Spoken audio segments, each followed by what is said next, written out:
Hello everyone, welcome to the Saurabh classes. तो guys आज मैं जो आरआरबी एनटीपीसी का जो एग्ज़ाम हुआ था कल, तो उसका शिफ्ट फर्स्ट और शिफ्ट सेकंड का मैं कुछ क्वेश्चंस लेकर आया हूँ विथ सॉल्यूशन और विथ कॉन्सेप्ट। ओके, तो आप लोग अच्छे से देखिएगा और समझिएगा, और कुछ भी प्रॉब्लम होगा तो कमेंट बॉक्स में ज़रूर कमेंट कीजिएगा। तो हमारा पहला सवाल था, जो हमारा किससे था, तो वो एलसीएम से था। तो सवाल हमारा ये था, क्या था कि किसी संख्या को 15, 20, 35 से भाग देने पर हर बार जो शेषफल आता है वो कितना आता है, 8 आता है। तो संख्या ज्ञात करें। तो ये मैं गूगल ट्रांसलेट करता हूँ। तो यहाँ पे क्या है, हर वर्ष नहीं, हर बार। ठीक है, हर बार शेषफल 8 आता है तो क्या होगा। तो यहाँ पे मैंने आप लोगों को क्या बताया था, यहाँ पे मैंने आपको बताया था कि आपको या तो निगेटिव रिमाइंडर मिल सकता है या फिर पॉजिटिव रिमाइंडर मिल सकता है, बताया था। तो यहाँ पे जब 15 से मैंने डिवाइड किया तो 8 आया शेषफल। 20 से डिवाइड किया तो आया कितना, 8 आया। यहाँ पे 35 से डिवाइड किया तो 8 आया। मतलब हर एक एरिया में कितना आया, 8 आया। डेट मीन्स कि मेरा पॉजिटिव रिमाइंडर का केस बनता है, यानी इक्वल है। तो हम लोग इस एरिया में हम लोग क्या करेंगे, हम लोग जस्ट कुछ नहीं, इसका एलसीएम फाइंड आउट करके क्या कर लेंगे, हम लोग वो ऐड कर लेंगे वो नंबर। क्यों? क्योंकि हम लोग जब इसका एलसीएम फाइंड आउट करेंगे, मतलब 15, 20 और 35 का, 15, 20 और 35 का जब हम लोग एलसीएम निकालेंगे, तो ये जो भी मेरा नंबर आएगा, ये जो भी नंबर मेरा आएगा, वो सभी से क्या होगा, डिविजुअल होगा। मतलब 15 भी इसको डिवाइड कर देगा, 20 भी डिवाइड कर देगा, 35 भी डिवाइड कर देगा। लेकिन हम लोगों को कितना चाहिए, रिमाइंडर कितना चाहिए, 8 चाहिए। तो इस नंबर में हम लोग 8 ऐड कर देंगे। तो चलिए हम लोग इसका एलसीएम निकालते हैं। तो एलसीएम कैसे निकाला करते थे, तो इसमें देखिए कौन सा कॉमन है। जो कॉमन है माइंड में आप रख लीजिएगा, सारा कुछ ये माइंड में ही आपको करना है। ठीक है, तो सब कुछ आपको माइंड में ही कैसे करना है बताया था मैं आप लोगों को। तो 5 से अगर हम लोग करेंगे, तो 5 कॉमन मेरा रहेगा, तो 35, 15, 5 4 20, 5 7 जा कितना, 35। तो कितना हो जाएगा, 7 4 28, और 28 3 जा कितना होता है, तो मेरा कितना होता है, 84 है ना, यानी 84। और 84 5 जा कितना हो जाएगा, 8 पचे 40, यानी कितना हो जाएगा, 400, यानी कितना हो जाएगा, 420, यानी 420। यानी मेरा 420 वो नंबर है। 420 में अगर मेरा नंबर है, अगर मैं 8 अगर ऐड कर दूं तो कितना नंबर हो जाएगा, 428। यानी वो नंबर एक्चुअल मेरा कितना था, 428। यानी 428 एक ऐसा नंबर है जो 15, 20 और 35 से अगर मैं डिवाइड करूंगा तो रिमाइंडर मेरा क्या आएगा, हर एक केस में मेरा 8 ही रिमाइंडर मेरा आएगा। तो चलिए सवाल नंबर 2। तो सवाल 2 मेरा था, जो कि आपका ये परसेंटेज से दिया गया था। तो सवाल कैसा था, तो बहुत अच्छा सवाल था, इससे मैं अच्छा लेवल का मैं करवाया था। तो सवाल ये है कि राम ने परीक्षा में 20% अंक प्राप्त किया और वह 72 अंक से फेल हो गया। यदि परीक्षा का उत्तीर्ण अंक 30% हो तो परीक्षा का कुल पूर्णांक क्या होगा। मतलब जो परीक्षा हुआ था, जो एग्जाम हुआ था, वो कितने मार्क्स का था, ये पूछा जा रहा है। तो इस टाइप के सवाल के लिए मैंने क्या बताया था, सबसे पहले देखिए कितना अंक वो प्राप्त किया है, तो 20% प्राप्त किया है। तो ये सोचिए कि अगर उसको 72 अंक और मिल जाता, 72 अंक और मिल जाता, कितना मिलता, तो 72 अंक, यानी 72 मार्क्स और मिल जाता, तो क्या हो जाता, वो पास हो जाता। कभी मैं ये चीज़ बोला था कि कभी भी इस तरह का कंडीशन हो तो हम लोग उसको क्या कर देंगे, जो फेल है उसको पास कर देंगे, है ना। जितना जरूरत है, जो रिक्वायरमेंट होगा, हम लोग वही चीज़ करेंगे। तो यहाँ पे मैंने 72 नंबर दे दिया, 72 नंबर दे दिया, तो पास हो गया। तो पास हो गया, डेट मीन्स की कितना आ गया, 30%। क्यों? क्योंकि मैं क्वेश्चन में गिवन है, प्रश्न में गिवन है कि 30% पासिंग मार्क्स है, तो 72 नंबर मिलते ही पास हो गया। तो फिर मैं 20% को इधर ले जाऊंगा, उधर ले जाऊंगा तो कितना हो जाएगा, सब्ट्रैक्ट हो जाएगा, घट जाएगा, यानी 30 में से बीत जाएगा, यानी 10%। और इधर 72 तो 72 ही रह जाएगा। यानी यहाँ पे आप लोग समझ गए होंगे कि 10% का वैल्यू कितना है, 72 है। अगर 10% का वैल्यू 72 है तो 100% का वैल्यू कितना हो जाएगा, ये 10 टाइम्स है तो भी मेरा 10 टाइम्स हो जाएगा, डेट मीन्स की 720, यानी 720 नंबर का वो एग्जाम था, है ना। तो इस टाइप के सवाल देखिए बिल्कुल अच्छा लेवल पूछा है, मतलब लेवल बहुत लो लेवल का पूछा है, इसे हम लोग मॉडरेट लेवल का सवाल कर चुके हैं। तो चलिए सवाल नंबर थर्ड। तो तीसरा सवाल मेरा क्या कह रहा है? तो तीसरा सवाल मेरा कह रहा है जो प्रॉफिट एंड लॉस से है, ये भी बहुत ज़्यादा इजी है। जस्ट इसका हम लोग क्या कर लेंगे, हम लोग इसका रेशियो फाइंड कर लेंगे। तो यहाँ पे है 80 पेंसिल का विक्रय मूल्य, यानी एसपी। 80 पेंसिल का विक्रय मूल्य कितना है? 60 पेंसिल के बराबर है। ठीक है, कोई दिक्कत नहीं, अच्छी बात है। तो यहाँ पे मैंने रेशियो निकाल लूंगा तो कितना आ जाएगा? 2 4 जा 8, 2 3 जा 6, यानी मेरा एसपी और सीपी का रेशियो मेरा क्या आया? जब मैं एसपी और सीपी का रेशियो निकाला तो कितना है? एसपी का 3 और सीपी का मेरा 4 आया। इसका मतलब क्या? इसका मतलब कि 4 रुपया का सामान 3 रुपये में वो बेचा है। ठीक है, 4 रुपये का सामान 3 रुपये में बेचा है, यानी 1 रुपया का उसको हानि हुआ है। तो ये बताइए कि अगर 1 रुपया का हानि हुआ है तो जितना हानि हुआ वो, और किससे हम लोग करते बेस हमारा क्या होता है? जब प्रॉफिट या फिर लॉस परसेंट निकालते हैं तो हमारा सीपी, यानी सीपी मेरा 4 है, इसको परसेंट में चेंज करना है। तो यानी 4 25 टाइम्स में, यानी कितना आ गया? 25% आ गया मेरा आंसर। ओके, चलिए फोर्थ नंबर। फोर्थ नंबर में हमारा क्या है? फोर्थ नंबर भी बहुत ज़्यादा लो लेवल का सवाल था, बिल्कुल एकदम बहुत जीरो लेवल का सवाल मैं इसको बोल सकता हूँ कि जस्ट क्या है, ये फार्मूला पुटिंग है। या फिर आप ऐसे भी कर सकते थे कि विजय ने 750 रुपए की राशि उधार ली। ठीक है, उधार लिया, फिर 8% साधारण ब्याज की दर से 2 वर्ष के अंत में कितना ब्याज देना होगा? तो 8 दूनी 16, 1 वर्ष का ब्याज 8% और 2 वर्ष का 16%, यानी जस्ट क्या करना है? 750 का 16% निकाल देना है। या फिर आप ऐसे भी कर सकते हैं कि सिंपल इंटरेस्ट बराबर पी गुने आर गुने टी। वैल्यू बहुत ज़्यादा इजी है तो आप लोग डायरेक्ट फॉर्मूला पर भी पुट कीजिएगा, कोई दिक्कत नहीं है। यहाँ पे भी आपका इजीली सॉल्व हो जाएगा। 0 0 कट गया, 2 5 दूनी 10, 5 15 25 75, 15 ठीक कितना होता है? 120, यानी 120 रुपया का ब्याज देना पड़ेगा उससे।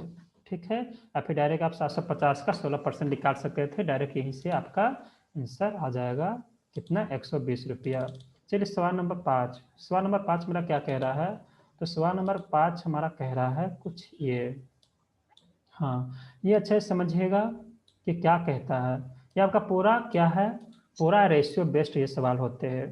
तो इसमें हम लोग को करना क्या है? एक चीज़ आपको ध्यान देने वाली बात इसमें यह है कि किसी का भी एज, ठीक है, किसी का भी एज भले ही वो दोगुना हो सकता है, तिगुना हो सकता है।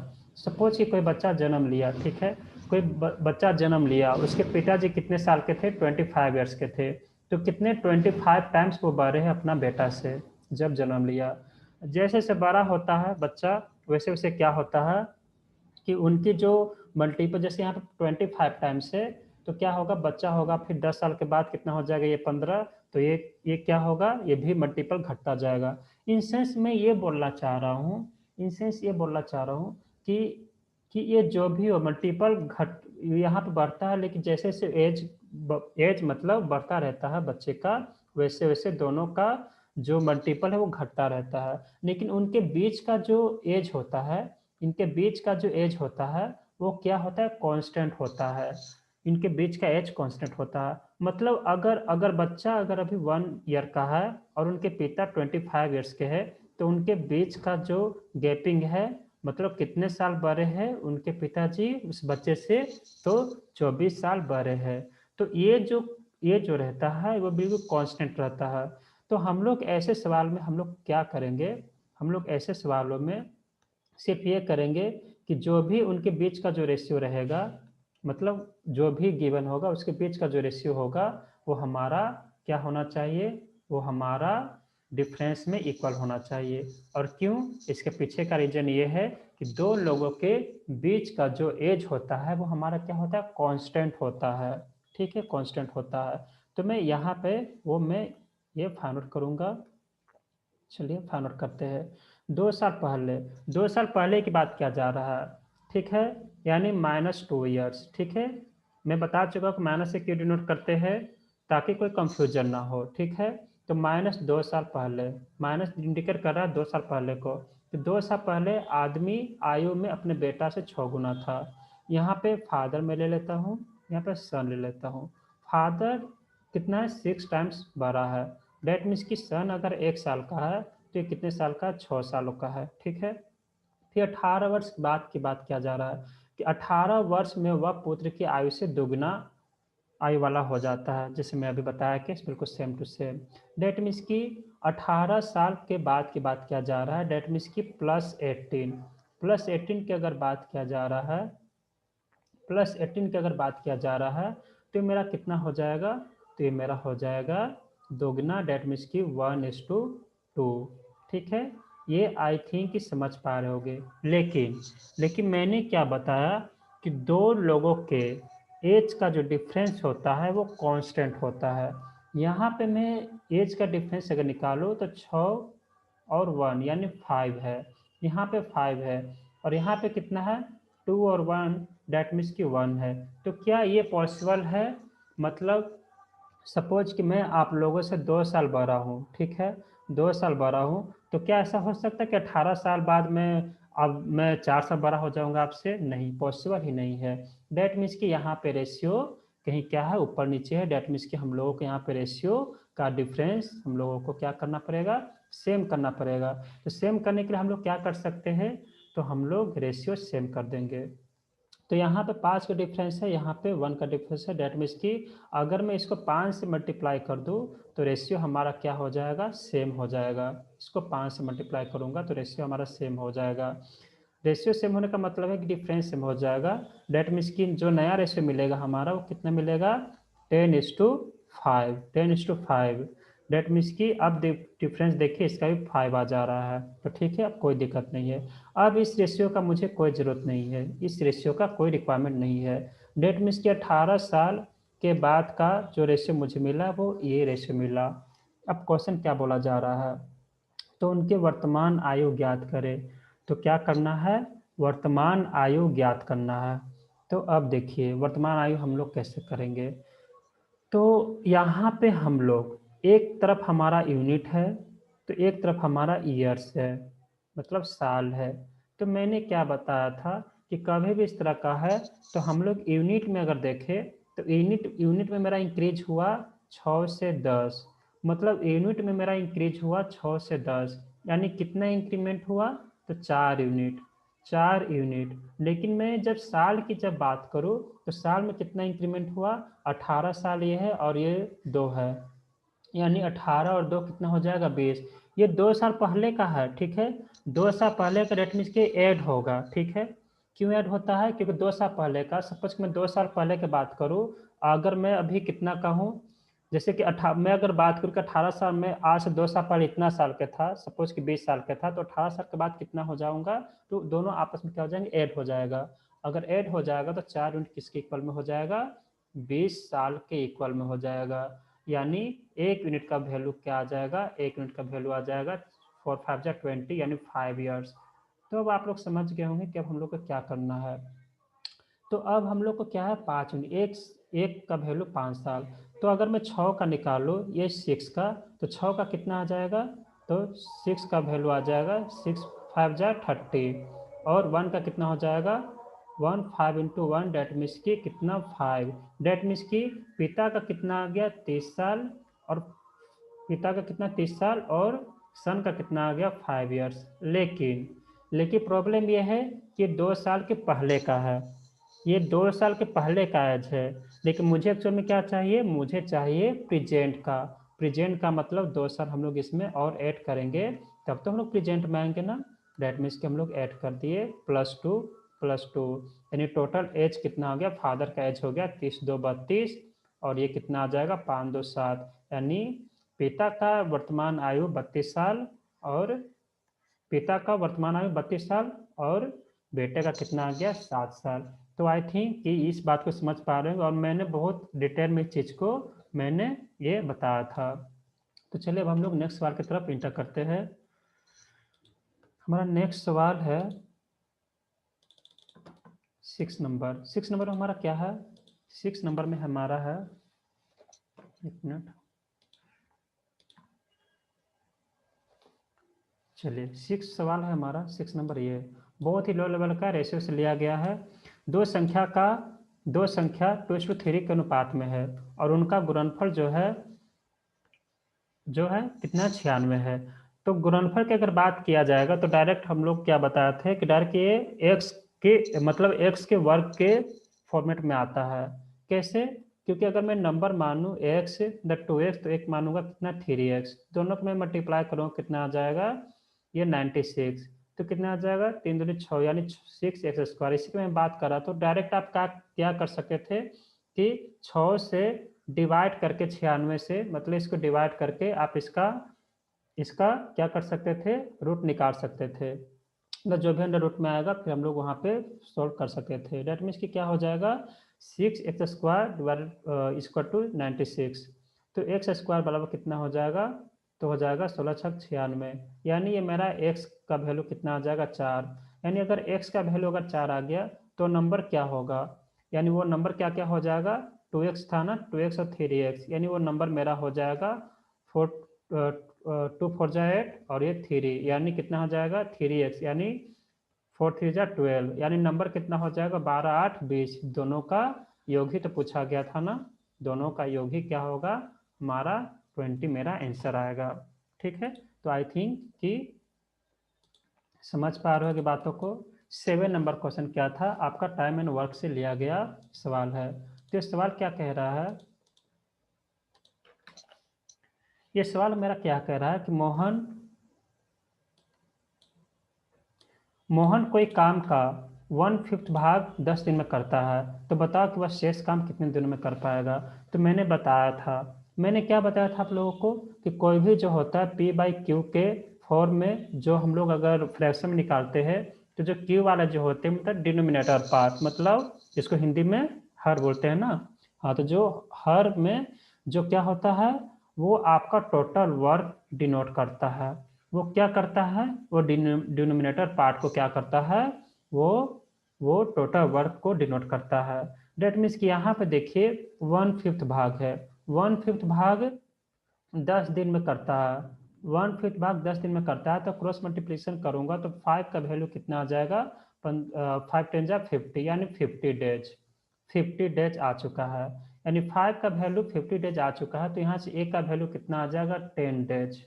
ठीक है, 10 डेज। अब ये सोचिए कि अगर अगर वो 1/5 भाग करता है तो बचा हुआ काम कितना है। तो मैंने बताया था कि 5 में से 1 क्या कर लीजिए सब्ट्रैक्ट कर लीजिए और डिनोमिनेटर पार्ट उस वही छोड़ दीजिए, मतलब क्या आ जाएगा 4/5। मतलब पहले 5 था तो अब कितना बच गया काम 4, क्योंकि एक पार्ट वो कर चुका है।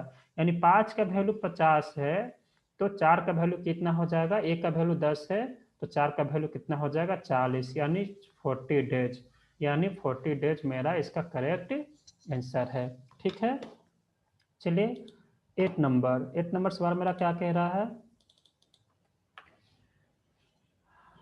8 नंबर सवाल मेरा कह रहा है कि चलिए इससे भी हम लोग मॉडरेट लेवल का सवाल कर चुके थे। क्या बोला जा रहा है कि कोई व्यक्ति 12% के लाभ पर कोई सामान बेचता है। ठीक है, अच्छी बात है। अगर उससे 14% के लाभ पर बेचा होता तो 33 रुपये का लाभ हुआ होता। तो यह बता कि क्रय मूल्य क्या होगा। ठीक है, तो इस तरह के सवाल मैंने क्या बताया था।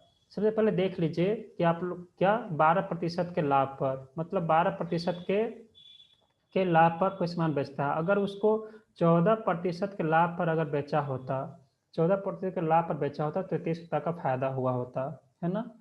कितना 33 रुपये का फायदा हुआ होता, यानी 33 रुपये का फायदा होता। तो आप ये देखो कि यहाँ पे कितना परसेंट एक्स्ट्रा है तो 2% एक्स्ट्रा है ना। यानी मैं ये बोल सकता हूँ कि 2% का जो वैल्यू है, जो 2% का जो वैल्यू है वो आपका कितना गिवन है 33 रुपया। 33 रुपया यानी 100% का वैल्यू कितना हो जाएगा, 100% का वैल्यू के लिए ये कितना है 50 टाइम्स है तो ये भी मेरा 50 टाइम्स हो जाएगा। 50 टाइम्स हो जाएगा यानी कितना हो जाएगा 33 5 जा कितना हो जाएगा 165 यानी 1650 रुपया ही मेरा क्या होगा इसका करेक्ट आंसर होगा। ठीक है, चलिए 9 नंबर जो लिया गया है वो आपका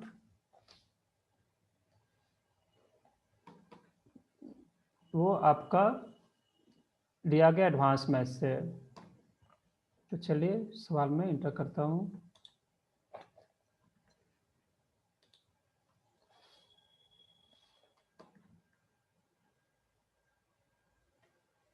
चलिए आपका ज्योमेट्री आ चुका है। समबाहु त्रिभुज की भुजा की लंबाई, ठीक है, समबाहु त्रिभुज की भुजा की लंबाई √3 है, तो परित्रिज्या क्या होगा, मतलब सरकम रेडियस क्या होगा।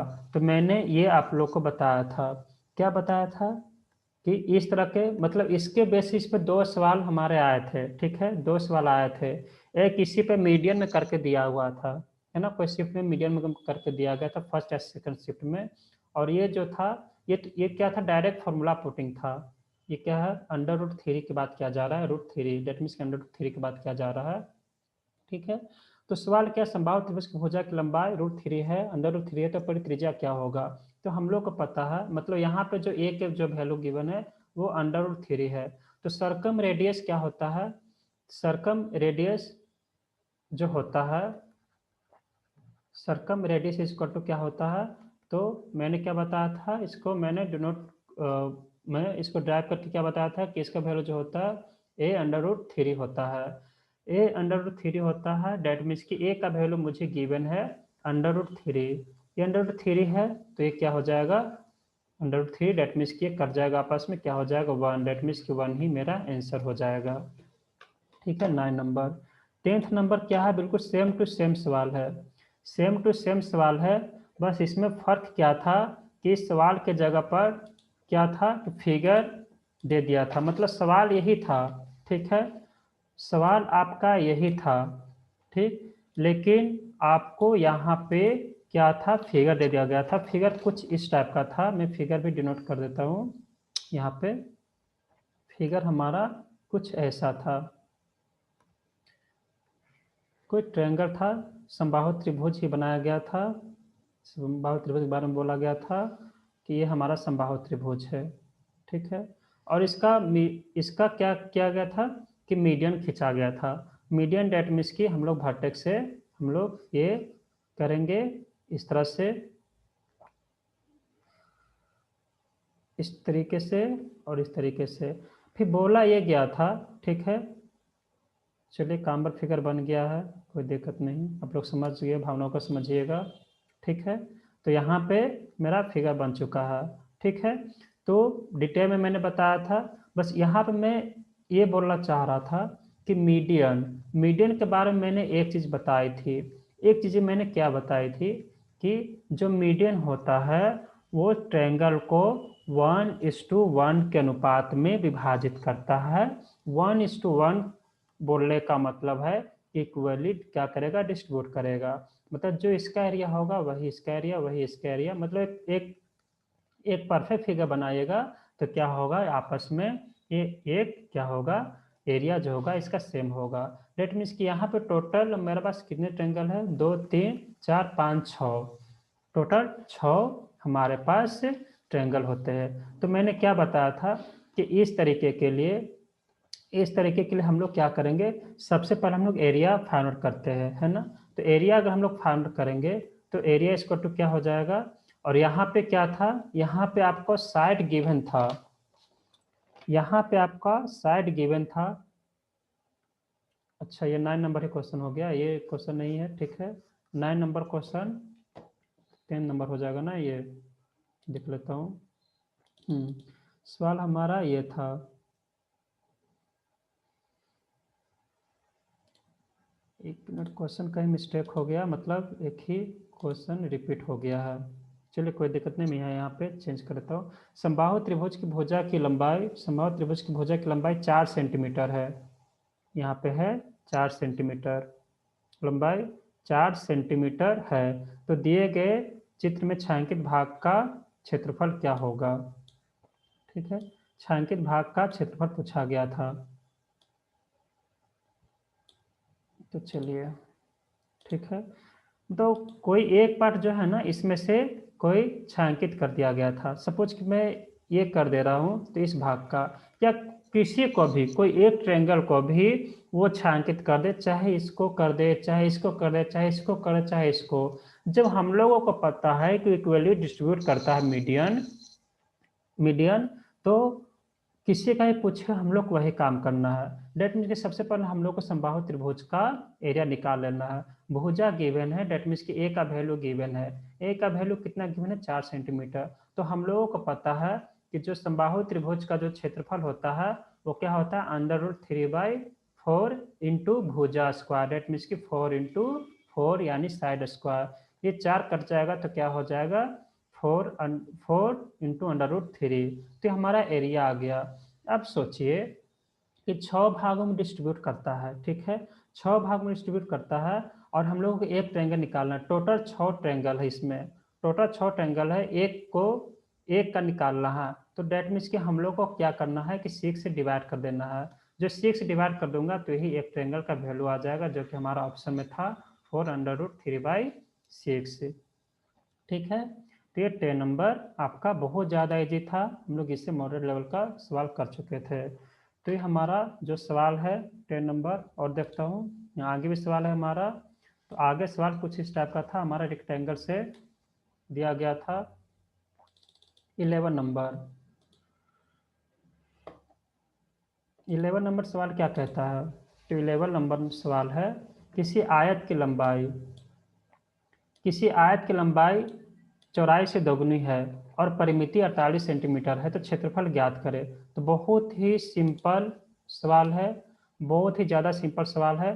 कोई मैं ये आयत बनाया, ठीक है, ये मैंने आयत बनाया, ठीक है, रेक्टेंगल मैंने बनाया। इसमें क्या कहा जा रहा है कि जो रेक्टेंगल है इसका जो लंबाई है चौड़ाई से दोगुनी है, तो लंबाई जो है वो चौड़ाई से दोगुनी है। तो यहाँ पे एक्स मानने का जरूरत नहीं है, आप डायरेक्ट रेशियो से कर सकते हैं। इस टाइप के सवाल को हम लोग क्या है रेशियो से सॉल्व कैसे क्या कर रहे थे मैंने बताया था। तो अगर इसका मतलब क्या है कि अगर ये एक है, अगर ये एक है तो क्या हो जाएगा? 2 हो जाएगा, है ना। लंबाई चौड़ाई से दोगुनी है तो अगर ये एक है तो ये 2 हो जाएगा। तो अब ये देखिए हम लोगों को पता है कि आयत यानी रेक्टेंगल जो होता है सामने वाला जो साइड होता है वो इक्वल होता है। यानी अगर ये एक है तो ये भी मेरा एक है, ये 2 है तो ये भी मेरा 2 है ना। तो ये टोटल कितना हो जाएगा? 2 2 4 1 5 1 6, यानी टोटल मेरा 6 यूनिट है। अगर मैं रेशियो में अगर पेरीमीटर निकाल लूँ, अगर मैं रेशियो में पेरीमीटर यानी परिमाप, क्या बोलता हूँ, परिमाप ना या परिमिति, ठीक है, परिमिति अगर मैं निकाला रेशियो में तो हमारा परिमिति क्या आया? हमारा परिमिति आया है 2 2 4 1 5 6 यानी 6 यूनिट। लेकिन लेकिन हमारा सवाल में कितना गिवन है? हमारा सवाल में गिवन है 48 सेंटीमीटर। तो यानी मैं ये बोल सकता हूँ कि 6 यूनिट का जो वैल्यू है, 6 यूनिट जो है वो किसके इक्वल में है? 6 यूनिट हमारा 48 सेंटीमीटर के इक्वल है। यानी एक यूनिट का वैल्यू कितना है? तो 8 6 जा 48, यानी 8 सेंटीमीटर। यानी ये जो हमारा रियल में था ये 8 से मल्टीप्लाई कर दूंगा तो मेरा लेंथ और ब्रेथ आ जाएगा, मतलब लंबाई और चौड़ाई आ जाएगा, यानी 8 दूनी 16। और हमारा एरिया क्या होता है? एरिया इक्वल टू होता है लेंथ इंटू ब्रेथ, यानी 8 इंटू 16, और 16 8 जा 128 होता है। डेट मीन्स की 128 सेंटीमीटर स्क्वायर क्या हो जाएगा? यही आपका आंसर था। ठीक है, तो बिल्कुल बेसिक बेसिक और बहुत अच्छा सवाल था, कोई ज़्यादा मॉडरेट लेवल का भी सवाल मैं इसको नहीं बोल सकता हूँ। ठीक है, तो चलिए आगे हम लोग देखते हैं कि 30 नंबर में क्या है। 12 नंबर में, तो 12 नंबर हमारा है कुछ इस टाइप का। ये हमारा एसआई से लिया गया है, बहुत ही ज़्यादा सिंपल ये भी है। क्या है? मूलधन 2400 रुपया है, 4 साल का ब्याज 640 रुपया है, तो दर ज्ञात करना है, यानी रेट ज्ञात करना है। तो देखिए 4 साल का ब्याज हमारा 640 है। अगर 4 साल का ब्याज 640 है तो 1 साल का ब्याज हमारा कितना हो जाएगा? 640/4, है ना। 640/4 हम लोग क्या कर रहे थे? हम लोग यही करते हैं ना, रेट कितना पर रेट मेरा जो लगता है वो लगता है 1 ईयर पे, है ना। 1 ईयर पे हम लोग कैलकुलेट उसको क्या करते हैं। अगर 1 ईयर पर कैलकुलेट करते हैं तो हमारा क्या हो जाएगा? 1 ईयर का जो ब्याज हो जाएगा 16 चौके 64, यानी 160 रुपया। अगर ये 160 रुपया अगर 1 साल का ब्याज आ चुका है तो हमारे पास टोटल मूलधन क्या था? आर का जो बेस होता है क्या होता है, मूलधन होता है, यानी मूलधन यानी 2400 पे कैलकुलेट करना है, 2400 पे कैलकुलेट करना है, जो कि एक साल का मेरा ब्याज आया है 160, और किस में करना है, रेट में, डेट मीन्स की परसेंटेज, डेट मीन्स की हमारे पे कितना है, 0 कट गया, ये 8 से मैं कट कर सकता हूँ ना, तो 8 दूनी 16 और 8 3 24, यानी 20/3, 20/3, डेट मीन्स की यही, और यही क्या था, आंसर है। अगर आपसे, अब ऑप्शन पर डिपेंड करता है कि वो किस फॉर्मेट में आपका आंसर है, अगर इस फॉर्मेट में है तो ठीक है, अदरवाइज इसको अभी सॉल्व कीजिएगा, तो 36 18 2 20 और 3, डेट मीन्स कि 6 और 2/3% आपका आंसर हो जाएगा। चलिए नेक्स्ट सवाल हम लोग देखते हैं। नेक्स्ट सवाल हमारा है 13 नंबर। 13 नंबर क्या कह रहा है, 13 नंबर भी बिल्कुल लो लेवल का सवाल है, कुछ ज़्यादा हार्ड है नहीं, इसको हम लोग लो लेवल का सवाल बोलेंगे, मॉडरेट लेवल का भी सवाल इसको हम लोग नहीं बोल सकते हैं। क्या था कि किसी कक्षा में 70 लड़के तथा लड़कियां हैं, ठीक है, अच्छी बात है, तो मैं यहाँ पे लिख देता हूँ कि यहाँ पे मैं बॉयज लिया, ये मैंने गर्ल्स का सेक्शन लिया, यहाँ पे 70 लड़के हैं और यहाँ पे 50 लड़के हैं, ठीक है, 70 और ये 50, यहाँ पे 50 लड़के चले गए, यानी 50 लड़के चले गए, 50% लड़के चले गए, यानी -50%, यहाँ पे कितने लड़कियाँ चली गई, तो -40%, तो अगर 40% अगर चले गए, तो यहाँ पे जो मेरा बची, यहाँ पे मेरा कितना बच गए, लड़कियां कितना, बॉयज कितने बचे, तो 50%, यानी 35 उपस्थित है, उपस्थित का मैं लिखा रहा हूँ, अगर 40% लड़कियां चली गई तो यानी 60%, और 50 का 60% यानी 60% यानी 30, यानी टोटल मेरा कितना उपस्थित थे, तो 35 और 30 कितना, यानी 65, यानी टोटल उपस्थित जो स्टूडेंट थे वो थे 65, लेकिन हम लोग को परसेंटेज में चाहिए, तो टोटल स्टूडेंट कितने हैं, 70 50 120, ये टोटल स्टूडेंट अगर 120 है और हम लोग को कितना है 65, कितना परसेंट आया है, कितना परसेंट उपस्थित है, वो हम लोग को फाइंड करना है, तो परसेंटेज निकालूंगा और इसको इस तरीके से इसको सॉल्व कर दीजिएगा, तो ये क्या आ जाएगा, आपका आंसर आ जाएगा, जो कि अगर मैं सॉल्व करूंगा कितना आ जाएगा, चलिए इसको सॉल्व करते हैं, तो 2 6 12 2 5 10, यानी 65, यानी 65 हमारा हो जाएगा, हमारा 55 25 6 2 32, यानी 325/6, यानी आपका यही आंसर हो जाएगा 325/6%, ठीक है, तो ये आपका जो भी ऑप्शन में था उसके अनुसार हम लोग ये पुट करेंगे, मार्क करेंगे। चलिए अगला सवाल हमारा, ये बहुत अच्छा सवाल है और इस टाइप के भी सवाल मैंने करवाया था, अच्छा नहीं बोलूँगा लेकिन फिर भी बेसिक बोलूँगा, ठीक है, बिल्कुल बेसिक से ही सवाल लिया गया है। चलिए सवाल कुछ इस टाइप का है, किसी कक्षा में लड़के तथा लड़कियां का अनुपात 2:3 है, अगर 300 लड़के बढ़ जाते हैं तो उनका अनुपात 5:6 हो जाता है, तो कुल लड़कियों की संख्या ज्ञात करें। तो इस टाइप के सवाल के लिए मैंने बताया था, क्या बताया था, इस तरह के सवाल अगर हम लोग कभी भी करते हैं तो ये ध्यान में रखने की जरूरत है कि कौन सा वैसा वैसा मतलब कौन है जो जो जिसका वैल्यू कांस्टेंट है, जो बढ़ा नहीं है।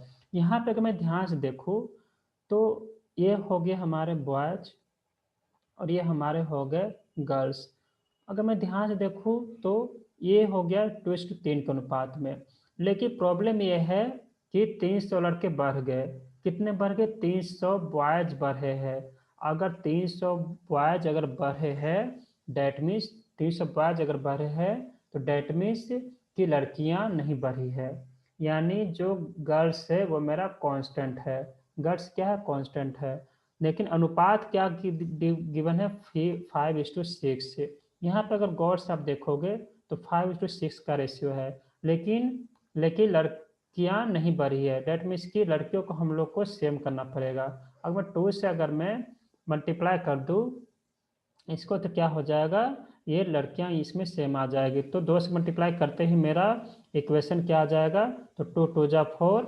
और 3 2 6, डेट मीन्स कि अब इसकी कोई रिक्वायरमेंट नहीं है, डेट मीन्स कि हमारा जो रेशियो है 4:6 और 5:6, यहाँ पे अगर मैं देखूँ तो रेशियो में हमारा हमारा 4 से 5 हुआ है, डेट मीन्स जो बढ़ा है वो 1 यूनिट बढ़ा है, रेशियो हमारा 1 यूनिट बढ़ा है, लेकिन रियल वैल्यू में कितना बढ़ा है, 300 बढ़ा है, यानी यानी हम लोग को वैल्यू किसका निकालना है, 6 का, यानी 6 यूनिट का निकालूंगा तो कितना आ जाएगा, 18 यानी कितना 1800, डेट मीन्स की 1800 गर्ल्स हैं। ओके, कुल कुल जो जनसंख्या है गर्ल्स का। ठीक है, ये 40 नंबर क्वेश्चन। और इसके बाद जो सवाल है वो खत्म हो जाता है। एक सवाल जो है वो आपका कुछ इस टाइप का था, वो मैं लिखा नहीं हूँ इसमें। ये आपका टाइम स्पिन डिस्टेंस का है, एवरेज स्पीड से लिया गया है। बहुत ही अच्छा सवाल है, तो वो मैं सवाल देखता हूँ। बोला क्या गया था इस सवाल में, बोला गया था कि कोई व्यक्ति है, ठीक है, कोई व्यक्ति है जो एक निश्चित दूरी से क्या करता है कि वो सफर करता है। ठीक है, कोई निश्चित दूरी डेट मीन्स की या तो घर से ऑफिस जा रहा है, फिर ऑफिस से घर, ऐसे कुछ सवाल था। मुझे क्लियर पता नहीं, क्योंकि स्टूडेंट लोग जो बताया वही मैं आप लोग को बता रहा हूँ। ठीक है, लेकिन लेकिन जो डेटा है, डेटा बिल्कुल सही है, इसी टाइप का डेटा था। ठीक है, लैंग्वेज थोड़ा इधर उधर हो सकता है। ओके, तो सवाल ये था कि कोई एक एक निश्चित दूरी से वो जा रहा था, फिर वो वहां से उस फिक्स दूरी से घर आता है, फिर जाता है, फिर घर आता है, फिर घर जाता है, फिर आता है, फिर आता है। मतलब 4 टाइम्स वो क्या किया, आया गया आया गया आया गया। और इसमें बोला जा रहा है कि एवरेज स्पीड उसका उसका क्या कीजिए, फाइंड आउट कीजिए। तो यानी मैंने क्या बताया था, यानी सवाल कुछ इस टाइप का था कि कोई फिक्स दूरी है, मैंने लिया कि फिक्स दूरी, सपोज कि मैंने लिया ओ ए। ठीक है, या फिर चले ए और बी ले लेता हूँ। ठीक है, ए और बी, तो यहाँ पे फिक्स दूरी है जिसको वो तय कर रहा है कुछ इस तरीके से कि पहला में जब वो गया यहाँ से वहाँ तो 10 किलोमीटर पर आवर के स्पीड से गया, फिर वहाँ से यहाँ आया तो कितना आया, 30 किलोमीटर पर आवर के स्पीड से, 30 किलोमीटर पर आवर के स्पीड से, फिर गया 40 किलोमीटर पर आवर के स्पीड से, और फिर गया 60 किलोमीटर पर आवर के स्पीड से। ठीक है, और यहाँ पर पूछा गया था कि what is the average of speed, तो एवरेज स्पीड क्या होगा, तो एवरेज स्पीड हमारा क्या होगा, ये पूछा गया था। तो एवरेज स्पीड क्या होता है कि जितना भी, अच्छा इस तरह के सवाल में हम लोग क्या क्या जानते हैं कि कभी भी अगर इस तरह का सवाल अगर गिवन है तो सबसे पहला रिक्वायरमेंट होना चाहिए कि हम लोग इसको बेसिक से ना करें, ये ना कि हम लोग एक्स मान के चले ये वो, तो बहुत क्या हो जाएगा, मेथड जो होगा डेंडी पड़ जाएगा। हम लोग हम लोग क्या करेंगे कि ये जो डिस्टेंस है इसको हम लोग जो बचपन में जो 8 9 10 में जो हम लोग क्या करते थे कि एक्स मान के बनाते थे, है ना, यहाँ पे हम लोग एक्स मान के न करके हम लोग एक वैल्यू पुट करेंगे। वो वैल्यू कैसा होगा, वो वैल्यू एक ऐसा लेंगे जो 10 भी उससे डिवाइड हो, 30 भी, 40 भी और 60 भी। ठीक है सब, तो वैसा क्या आ जाएगा, तो सभी का एलसीएम निकाल लीजिए। अगर मैं एलसीएम निकालूंगा तो कितना आएगा, सबसे बड़ा वैल्यू 60 है, तो 60 में 120, 120 से सभी कोई नंबर क्या हो रहा है, कट जा रहा है, यानी वो डिस्टेंस में क्या मानूंगा, 120 किलोमीटर। ये क्या है, एक माना गया वैल्यू है। ठीक है, 120 किलोमीटर वैल्यू है। तो अब ये देखिए कि 120 किलोमीटर है, तो वो 4 बार अप डाउन किया, तो ठीक है, मैंने लिया कि 120 जो है वो 4 बार क्या किया, वो अप डाउन किया, यानी 4 × 20। ठीक है, 4 × 120। अब क्या हुआ, total distance upon total time taken, यानी टोटल लिया गया टाइम। तो आप ये देखो कि 10 किलोमीटर प्रति प्रति घंटे की रफ्तार से जा रहा है, 120 किलोमीटर तक जाने में कितना टाइम लेगा, तो 12 × 120 यानी 12 आवर। यहाँ पे 34 जा 120, 43 जा 120, 62 जा 120, यानी कितना टोटल मेरा टाइम हो जाएगा, तो 12 4 16 3 19 2 21, यानी टोटल मेरा आ जाएगा 21 घंटा। यानी 21 से हम लोग डिवाइड कर देंगे, यही क्या आ जाएगा, 3 से कट कर देते, 3 7 21, 3 चौके 12, 4 चौके 16, 160/7, तो 60/7, तो यही आपका क्या हो जाएगा, आंसर हो जाएगा।